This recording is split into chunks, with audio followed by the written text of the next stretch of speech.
Good morning, Frank. It's been a long time since we talked. Besides the Stan Bowman hiring, but that was we were just flying by the seat of our pants that day, as you know. But good to hear from you again. How's the summer been going? Yeah, summer was good. It was really quiet. Nice to put the phone down for a bit. I mean, there were certain things that popped up here and there. Stan Bowman hiring, offer sheets. This is just an Edmonton perspective.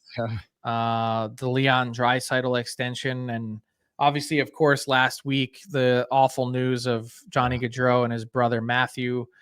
It's been a busy summer in that sense. Certainly some hockey news, but nice to just relax. No trips on the agenda. Didn't have to get on an airplane. Lots of golf, and yeah, just lots of time with my family. That's the key because you're away from the family so much during the season. But how's the golf game now?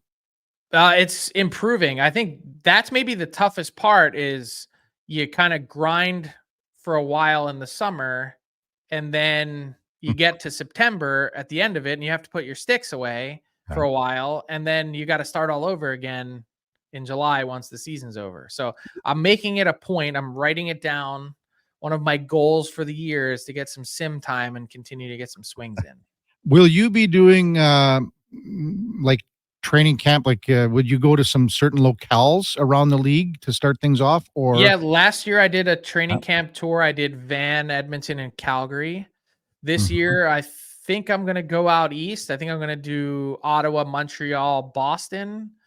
Might sneak in a Nashville, Colorado, Dallas. We'll see. Still some planning to do.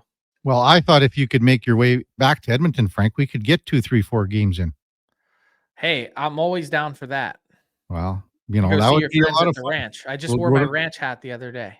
Did you? Yeah. Good stuff. So, 1 year. I remember the first day that we came on air here a year ago, Frank. It was a Tuesday, obviously. We kicked it off after the long weekend, and you were probably the third person that I talked to on the air. We had Chris Jones. He was our very first guest. So 1 year. I've got to thank you, Frank, because you come on every Tuesday and Thursday, and you bring it, and you have more knowledge than anyone in the business, and really appreciate it. So just wanted to get your thoughts on just being a part of this for a whole season. Thanks. It's been amazing. Thank you to yourself and Jason and Brandon and the whole team that I'm really happy and thankful to be a part of it. I love seeing something new, people try new things, and just to see the Edmonton market that, wasn't being serviced, certainly from a radio perspective, to get that again with Sports 1440. So thankful to play a really small fourth line role in it, and happy to be with you guys every Tuesday and Thursday. Well, come on, Frank. You're top 6 for sure. Easy top 6. Not if I skate, if I had some speed, I can skate well, but I just at this point I'm lacking the speed. I'm in the kind of Derek Ryan category. What about the hands? Are the hands still there, Frank? I mean, it depends on the day. It's kind of like golf. It comes and goes. Yeah, if I can get off the tee, I can't hit an iron shot to save my life. We had a few texts coming in, Frank, just from our listeners wondering about Oilers PTO's rumors with Tony DeAngelo, even Mark Giordano. Anything you can enlighten us on that front? Yeah, so I'll go rapid fire. The Oilers clearly have interest in Justin Schultz. He doesn't have interest in going anywhere on a PTO. He's not there yet, and understandably, rightfully so. He wants a firm contract. So I get that. They're still talking to Schultz. Tyson Barrie, of course, is going to Calgary on a PTO. So cross him off the list. The Oilers do not have interest in Tony DeAngelo, even though I think he's the best right shot defender.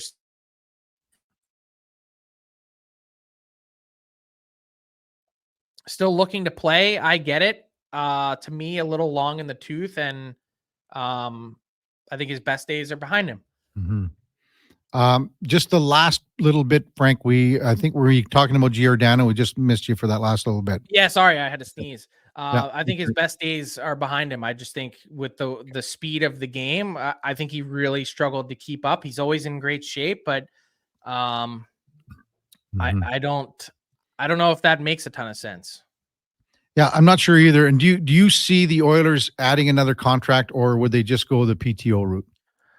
I think for the right player, it makes sense to sign him to the contract. Like let me just give you a hypothetical. If you think Justin Schultz is the best defenseman available for your team, if your goal is to bring him to camp and convince him ultimately, or convince your team that he should sign there, you're going to be spending the money either way. So might as well get the guy you want, as opposed to some other team stepping up and giving him a deal, because ultimately you can't play in the league without having a contract. So I get the idea of wanting to feel things out with the PTO, but I mean, who's kidding who? You got to sign a deal at the end of the day.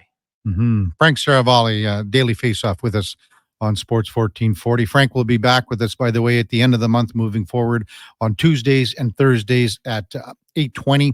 And then we'll be replaying that interview later in the show to give a double dose of Frank on Tuesdays and Thursdays. Around the link, Frank. A double dose? I'm usually only used to a double dip.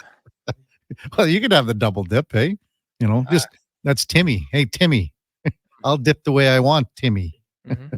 That's and it reminds me, my order at Tim's is a double, but that might explain a lot. Oh boy, Frank. Around the league, are we going to see much more movement with maybe signings or maybe bigger PTOs? Anything you're kind of hearing? Well, yeah, I think there's a big push for RFAs this week. We obviously didn't touch on Johnny Gaudreau, and everyone's thinking of the Gaudreau family. I really feel for so many people, the Calgary Flames, the Columbus Blue Jackets. I also feel for his agent, Louis Gross, obviously so tightly connected to the Gaudreau family and Johnny. But he's going to have other business to attend to at some point. He has Jeremy Swayman that he represents, and a big sign for the Bruins, a good sign that Swayman showed up for the Bruins' last informal captain skate at their facility. Doesn't have a contract. I think they've been pretty far apart in terms of AAV and where they stand. I think the Swayman camp was looking for something in the mid 8s. This is even going back to July. Yeah. The Bruins were in the low to mid 6s. So they've got a gap to a bridge to Gulf, a Gulf to bridge, I should say. And there's also two guys in Detroit, Lucas Raymond and Mart Seider, that need new deals. That it's kind of, you mentioned PTOs and guys, vets on potential league minimum deals. The Red Wings can't do anything else until they know what Seider and Raymond are going to come in at. And so they'd like to potentially bring in one more forward and defenseman, and they can't do that yet. So they need to, Steve Yzerman, the grinder of all grinders, needs to keep grinding to get those deals done. I wonder if the Jarvis contract structure, the Seth Jarvis deal, negotiated by Edmonton-based Jerry Johansson, I wonder if that ends up opening some eyes in terms of potential deferred payment and structure. Did you think after the two Oiler players were signed to offer sheets from St. Louis that there were not more of them? No, but I do think moving forward, what it does do is opens up more offer sheets to come. Because usually when you think about offer sheets, and I can tell you that the Oilers had a bit of confidence. I don't want to say bravado, but they were thinking no one's going to offer sheet these guys. Offer sheets never work. You always hear we're going to match whatever comes, out of hand. You hear that all the time. But the fact that a team was able to successfully in the late summer, by the way, any offer sheets that typically have come in have been in early July. You get deals in late summer now for RFAs that are lingering, and you're able to be successful and not give up first round picks.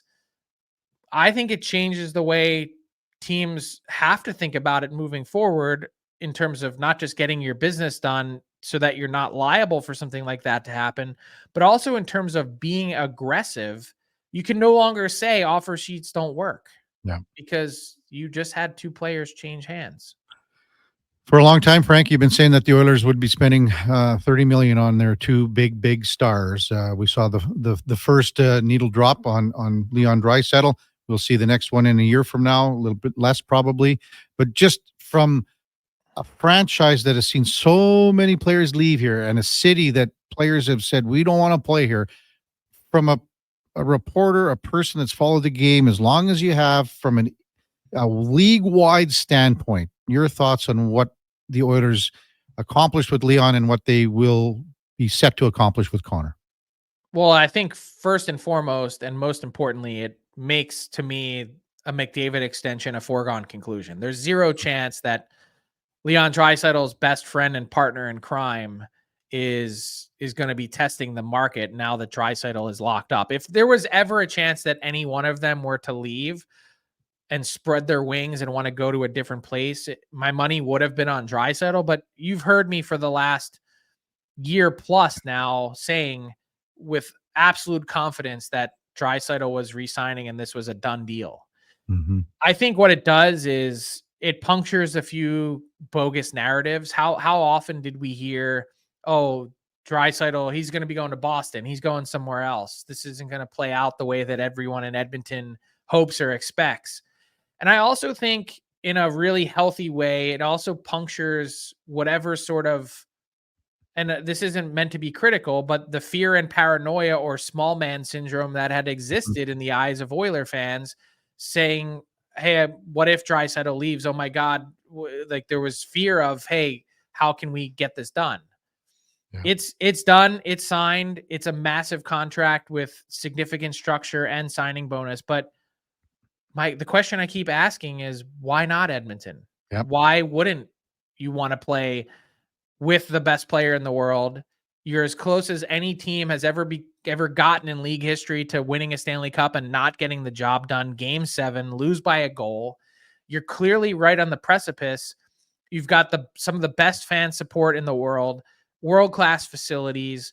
Like, I just, why would you want to go anywhere else? That's just how I look at it. But it takes someone of Draisaitl's stature to feel and think the same thing for suddenly people to realize that you guys have it pretty good. Mm-hmm. Hey, Frank, thanks for this. Really appreciate you coming on our 1-year anniversary. Looking forward to working with you on year number 2 starting at the end of the month. And I can't wait for our second golf game at the Ranch and Golf and Country Club, big guy. Can't wait, Kevin. Thanks a lot.